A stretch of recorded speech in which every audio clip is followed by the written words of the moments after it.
Welcome to Horror Haven. The Farm. I moved into my grandparents' ranch after my parents kicked me out.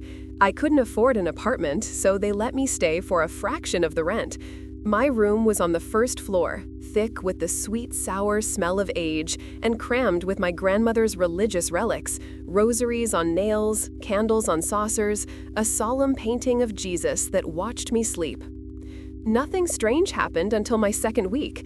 I came home from my shift at the corner store after dark. As I fumbled with the lock, I heard movement out in the crops, soft, steady, like someone creeping between the rows. I figured it was a thief going for my grandfather's produce. I crept closer, careful not to crunch a leaf. There was someone in there, but they were crawling on all fours, almost slithering. I could have confronted them, but I wasn't stupid. I went back in and woke Grandpa. He stormed outside with his rifle, bellowing like a man possessed. "If I catch you on my land again, I won't hesitate," his voice carried. It should have scared anyone off. The next night, while I slept, laughter jolted me awake. It came from the window. A figure stood there, peering in. When I sat up, he drifted away. I shook Grandpa awake again. This time, he was furious.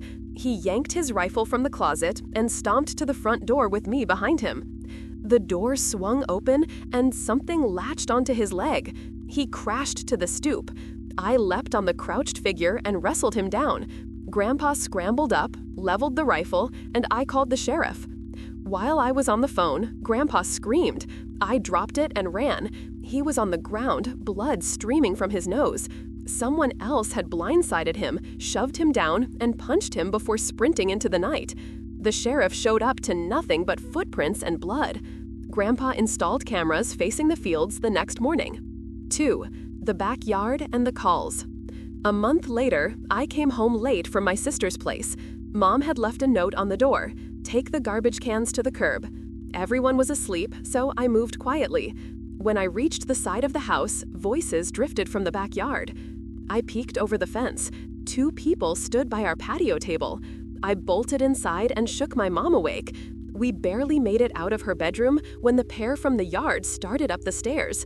I shoved my mom onto the tiny ledge outside her window and followed.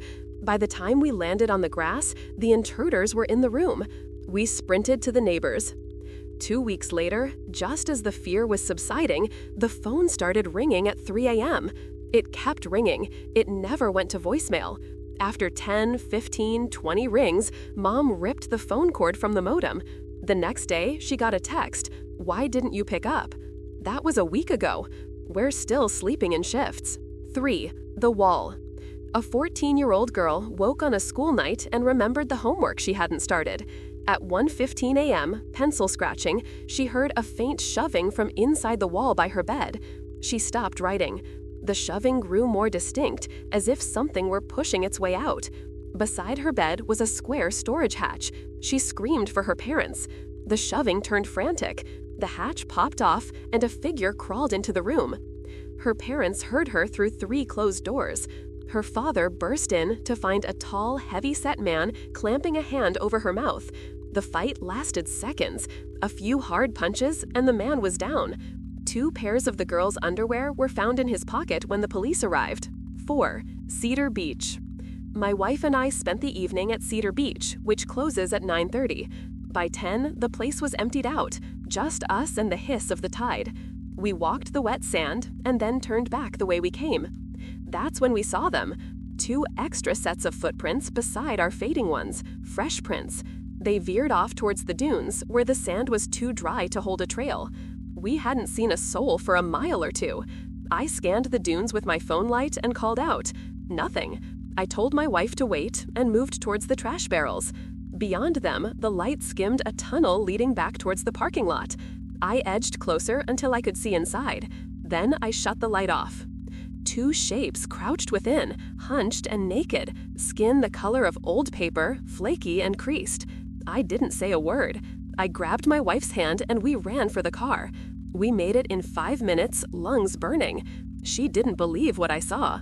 Maybe you won't either. I reported it anyway, and once a week since, I've gone back after dark, looking for their footprints. 5. The janitor. I worked nights as the lone janitor at the high school.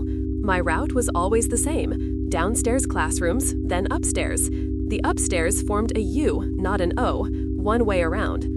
One night, mopping a social studies room, I saw lights blink on in a classroom across the horseshoe. Not left on, turn on. A figure stepped to the window and stared at me. He looked mid-30s, black hair, unshaven. He raised a hand and slowly waved. I dropped the blinds and tried to breathe. When I lifted them again, the far room was dark. I ran, down the stairs, out the back door, into the night. Later, security footage showed the man emerging from the basement and wandering the halls, peering into rooms. The footage also showed him going back down into the basement. He never came out. They never found him. 6. Jeffrey's basement. At 17, I cleaned houses to save for college. Jeffrey was a long-term client with one hard rule: do not go in the basement. He even hung a sign on the door. One afternoon, dusting his bedroom, curiosity got the better of me. His big drawers were clothes, the small ones held cameras, batteries, photo albums. In the bottom drawer sat a small wooden box with a keyhole. I remembered a spare key hanging on his kitchen ring. The key fit. Inside was a stack of photographs. The first few were of the house. Then I appeared in every shot, in every room, even the bathroom. One color photo, unlike the rest, had been taken from outside through a window while I was in the kitchen. I returned the photos, kept a few for evidence, locked the box, and decided to quit on the spot. As I passed the basement door, I paused. If I was never coming back, I had to know. The air downstairs reeked of rot. Posters lined the walls, many pornographic, some featuring people who looked underage. 2 closed doors flanked the far wall. A low mechanical buzzing filled the room. In the corner, a ceiling camera tracked me, then froze. That was enough. I left and never returned. Jeffrey called once. I let it ring. 7. The pickup. After a midnight shift at Stop and Shop, a coworker and I headed to our cars. A black pickup pulled up, blocking us. A man drove. A woman sat beside him. Both looked worn, faces smeared with fatigue and grime. "Got any change for gas?" the man asked. My coworker gave 2 quarters. I handed $1. He stared at the money, then at us. "Gonna need more than that." We apologized and backed away. I made it to my car as the truck spun around. I pulled onto the road and thought I lost them, until their headlights slid into the gas station where I'd stopped. The woman reached for something and lowered her window. When I saw the gun, I threw my car in reverse and shot back onto the street. A bullet spidered my rear window. I found 2 more holes when I got home. I'm still alive. I don't know why. 8. The asylum. Back when YouTube was new, my buddy Andrew and I, both 18, decided to film an abandoned asylum in our town. We crawled under a cut fence and slipped through a broken window, flashlights and cameras ready. Glass everywhere, graffiti, floorboards gapped to black.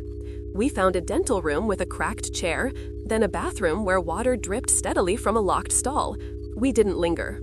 A stairwell led down, so of course we went. In the basement hallway, a bulletin board clung to the wall, curling photos and yellowed articles pinned to it. A metallic clatter echoed from deeper in. We swung our lights just in time to catch the pale flash of a forehead sliding into a doorway. We ran. The stairwell boomed with footsteps behind us, 1 flight down. I felt sure a hand would seize my ankle.